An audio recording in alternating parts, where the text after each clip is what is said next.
মুহূর্তে সবচেয়ে বড় খবর, দ্য বিগ ব্রেকিং নিউজ। আপনারা দেখছেন সঙ্গে প্রগতি। সঙ্গে প্রগতি ইউটিউব চ্যানেলে সবাইকে স্বাগত জানিয়ে শুরু করছি আজকের প্রতিবেদন। আজকের প্রতিবেদনের মূল বিষয়বস্তু, কেন্দ্রে বিজেপি এবং রাজ্যে তৃণমূল সরকারকে তীব্র কটাক্ষ, সরাসরি প্রকাশ্যে সম্মেলন থেকে শতরূপ ঘোষের।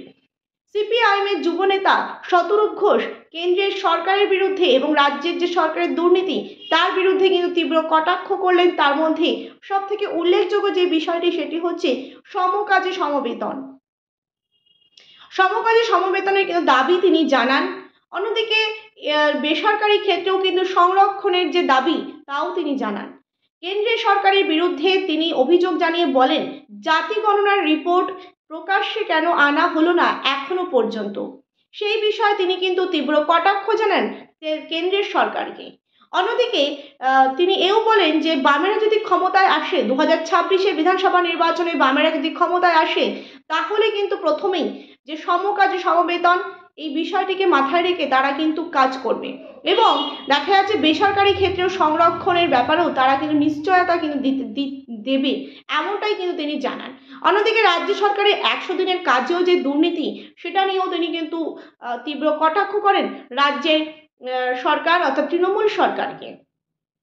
অন্যদিকে রাজ্যে তো নারী নিরাপত্তা নিয়ে তো প্রশ্ন আছেই, তাছাড়াও জনসমক্ষে তিনি তুলে ধরেন যে কেন্দ্রের যে সরকার বিজেপি সরকার এবং রাজ্যের যে শাসক দল তৃণমূল, এই দুজনের মধ্যে পারস্পরিকভাবে অলিখিত আঁতাত যে চলছে সেই বিষয় তিনি কিন্তু জনসমক্ষে তুলে ধরেন।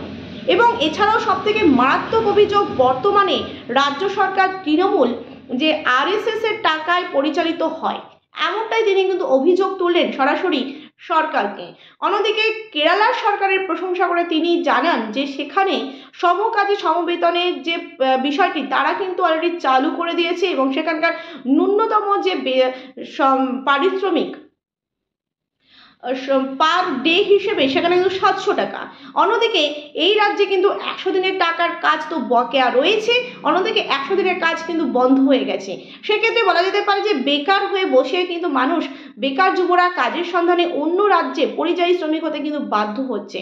এই বিষয়কে মাথায় রেখে তিনি কিন্তু সরকারকে তীব্র বিঁধলেন। প্রিয় দর্শক বন্ধু, আপনারা দেখছেন সঙ্গে প্রগতি। সঙ্গে প্রগতি ইউটিউব চ্যানেলে সবাইকে স্বাগত জানাই। নতুন দর্শক হয়ে থাকলে অবশ্যই চ্যানেলটিকে সাবস্ক্রাইব করে পাশে থাকুন। ভিডিওটি ভালো লেগে থাকলে অবশ্যই লাইক করুন, শেয়ার করুন। আপনাদের মতামত অবশ্যই কমেন্ট বক্সে কমেন্ট করে জানান। অন্যদিকে দেখা যাচ্ছে যে শতরূপ ঘোষ তিনি কি বলেছেন তারই এক তুলে ধরছি। এমনকি বেসরকারি চাকরিতেও 6 মাস থেকে 1 বছরের মধ্যে সমস্ত কন্ট্রাকচুয়াল কর্মীকে পার্মানেন্ট করতে হবে। এই আইন দেশের সরকারকে 2026-এর বিধানসভা নির্বাচনের আগেই এবং 2025-এর শুরু থেকেই যেভাবে তারা উদ্যমের সঙ্গে কাজ করছে এবং শাসকের দুর্নীতির বিরুদ্ধে মানুষের সামনে যেভাবে তুলে ধরছে, সেক্ষেত্রে বলা যেতে পারে যে তারা যেভাবে তাদের নতুন ভাবনার সঙ্গে নতুন উদ্যমের সঙ্গে কাজ করছে তা একেবারে প্রশংসনীয়। এবং শতরূপ ঘোষ তিনি যেভাবে শাসক দলের শাসককে যেভাবে বিঁধলেন, তা একেবারে কটাক্ষ করলেন তীব্র, তা একেবারে বলা বাহুল্য। এবং দেখা যাচ্ছে যে সব থেকে উল্লেখযোগ্য যে শাসকের যে দুর্নীতি, প্রত্যেকটা ক্ষেত্রেই দুর্নীতি, স্বাস্থ্য ক্ষেত্রেও দুর্নীতি থেকে শুরু করে রেশন দুর্নীতি, একের পর এক দুর্নীতি, চাকরি দুর্নীতি, প্রকৃত চাকরি প্রার্থীরা চাকরি পাচ্ছে না। এইরকম পরিস্থিতিতে মানুষ এবার কোন রাজনৈতিক দলের উপর ভরসা রাখবে 2026-এর বিধানসভা নির্বাচনে, সেটাও কিন্তু দেখার বিষয়।